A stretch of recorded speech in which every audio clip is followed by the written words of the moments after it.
It's your life coach and your realtor, Leslie Wynn, and I wanted to do part 3 of preparing for marriage and motherhood. So as you know, I've been previously married. I am currently a single mom, and I have 4 amazing young people for children. What the purpose of this video is to encourage women who may not yet have children, who may not have yet been married, that just because it hasn't happened yet doesn't mean that it's not going to happen. As I said in the first video, this is the 3rd video, but as I said in the first video, to quickly retouch, we have to continue to speak the promises of God and to walk by faith. So our actions should be lining up with what we are believing God for, right? And I know that's not always easy, but that is how we obtain the promise, okay? So with that said, I want to go ahead and talk about motherhood and preparing for motherhood. One of the things that is really important for women to develop in before becoming mothers, or even if you are a mom already, for those who are listening, is being unselfish. One example that comes to mind when I think of that is the fact that women often are very self-conscious, and they are very, sometimes we can be very concerned about how other people see us. And as a mom, the way that you can be unselfish is to put that aside. Instead of worrying about how other people will see your child, okay, instead of worrying about how they'll react to something that your child may say or do, be more concerned about the development of your child, even through that situation. Put aside your concerns about what other people think, because when it comes down to it, if we're honest, it's often because we don't want our child's behavior to reflect poorly on us. When in parenting, that shouldn't be at the top of your list as far as goals, okay? What should be at the top of the list is making sure that this child develops in a healthy manner throughout whatever life may toss at them, whatever they may go through. Our primary goal should be the proper development of our child in a nurturing, edifying environment with loving discipline. That's it. Whoever else has an opinion or has their eyes on what we're doing, God bless them. It really doesn't matter. So a lot of people may say, okay, yeah, that's focus. That means that we have to be focused. Yes, we do have to be focused as parents on what is actually healthy, on actually what is of importance. And how we are seen by others is not important. And so with unselfishness also comes humility, okay? If your child acts out in public or does something that's embarrassing, handle it in a way that's wise. Discipline your child, but do it with wisdom and with love. Don't do it with the motive of proving to everyone else in the supermarket who's boss, because that will more than likely be seasoned with a bad perspective, and a bad perspective is going to lead to incorrect actions. Okay? Don't worry about what other people think about how you discipline the child. If you know that you are disciplining your child effectively and with love, do what you have to do. But you don't have to puff out your chest and be like, I'm the parent and I'm going to show everybody in here my child doesn't act like that.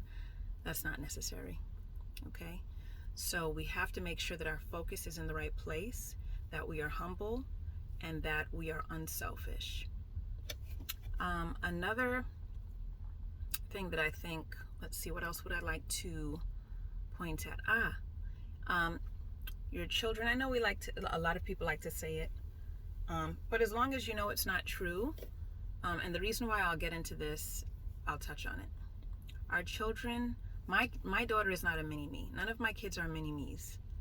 None of our kids are really mini-me's. They may do things that are very similar to things that we may do as far as their responses to situations, how they talk, their facial features and all that.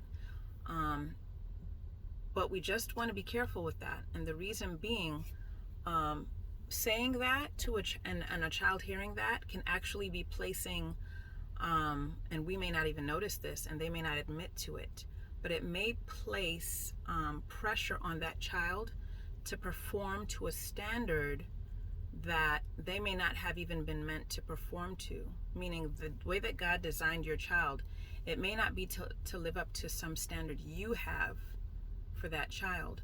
And just saying that a child is a mini you, in that child's mind, it can implant that in their subconscious. Oh, I'm a mini, mom or a mini dad. But really, they are their own individual person. There's no two of anybody. And I know that parents know that. I understand that you know that. I just want for us to consider the fact that we have to be careful what we say in front of our kids, because we don't want them to feel like they have to live up to our expectations. For example, what if your child is an exceptional painter, and everything that they do with their hands just comes to life, and it really inspires not only them, but it draws people to their art. But you may have a desire for your child to go in another field, and it may be something that, and that's not to say that the child can't have more than one gift and more than one talent and still have a certain profession. But let's say that that's a profession that currently your child is not interested in.